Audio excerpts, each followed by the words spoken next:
Ryan, a handsome Canadian boy, and Jane, a beautiful American girl, met for the first time at a friend's wedding in Hawaii. It was love at first sight, and they spent the entire night talking and laughing together. Despite coming from different countries, they found they had a lot in common. They both loved adventure, trying new foods, and exploring different cultures. They also shared a wicked sense of humor, which kept them laughing all night long. After the wedding, Ryan returned home to Canada, and Jane went back to the United States. They kept in touch over the phone and through social media, constantly sharing photos and stories about their lives.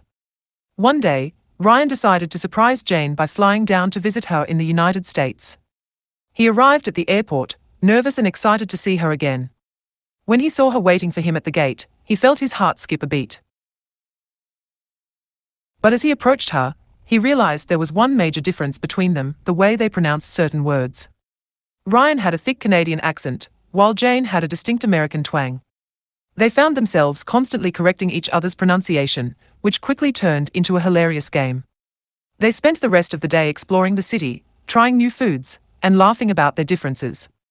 They even found a poutine restaurant, and Jane tried the Canadian delicacy for the first time. As their relationship grew, they decided to move to Hawaii together. It was the perfect blend of their two cultures, with its tropical climate and laid-back lifestyle. They found a small apartment near the beach and started building a life together. One day, while they were at the beach, Ryan surprised Jane by proposing to her. She said yes, and they spent the rest of the day frolicking in the ocean and dreaming about their future together. But their happiness was not without its challenges. They found themselves constantly explaining their cultural differences to their new friends in Hawaii. Jane introduced Ryan to American football, while Ryan taught Jane how to ice skate. There were also funny incidents, like the time Ryan tried to teach Jane how to speak French, or when Jane tried to teach Ryan how to hula dance.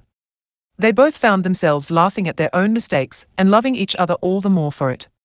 Finally, their wedding day arrived, and they decided to have a blended Canadian and American ceremony. They exchanged vows on the beach, surrounded by friends and family from both countries. As they danced together under the stars, Ryan and Jane knew they had found something truly special in each other. They had crossed borders and bridged cultures, and they had done it all with love and laughter.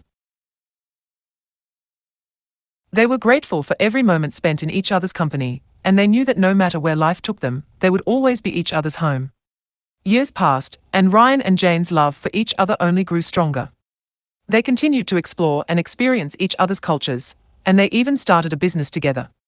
They opened a restaurant that combined the best of Canadian and American cuisine, and it became a popular spot for tourists and locals alike. They also started a family, and their children were raised with a deep appreciation for both Canadian and American cultures. They spoke both English and French, and they learned to love hockey and American football equally.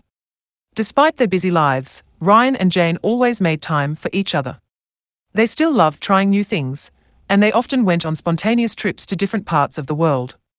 One day, they decided to visit Canada together. Ryan took Jane to his hometown, where they explored the beautiful wilderness and met his extended family. Jane was amazed by the stunning scenery and warm hospitality, and she loved trying all the Canadian delicacies that Ryan grew up with.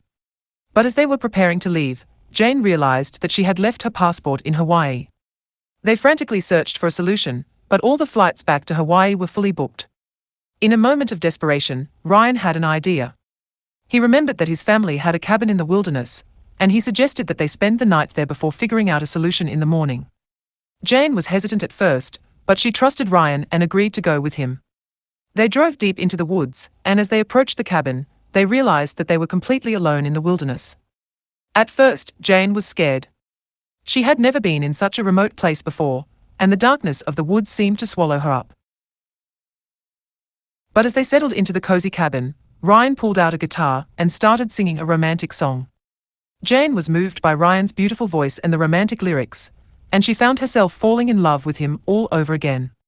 They spent the night by the fire, wrapped up in each other's arms, and they knew that no matter what happened, they would always have each other. The next morning, they found a solution to their passport problem, and they were able to return to Hawaii together. But the memory of their night in the wilderness stayed with them forever, a symbol of their deep and enduring love for each other. Years later, when they were old and grey, Ryan and Jane sat on the beach in Hawaii, watching the sunset together. They reminisced about all the adventures they had shared, and they marveled at how far they had come since that fateful day at the wedding in Hawaii. As the sun dipped below the horizon, Ryan turned to Jane and took her hand. "I love you more than anything in the world," he said. Jane smiled and squeezed his hand. "I love you too," she said. "Forever and always." And they sat together, basking in the warmth of their love and the beauty of the world around them.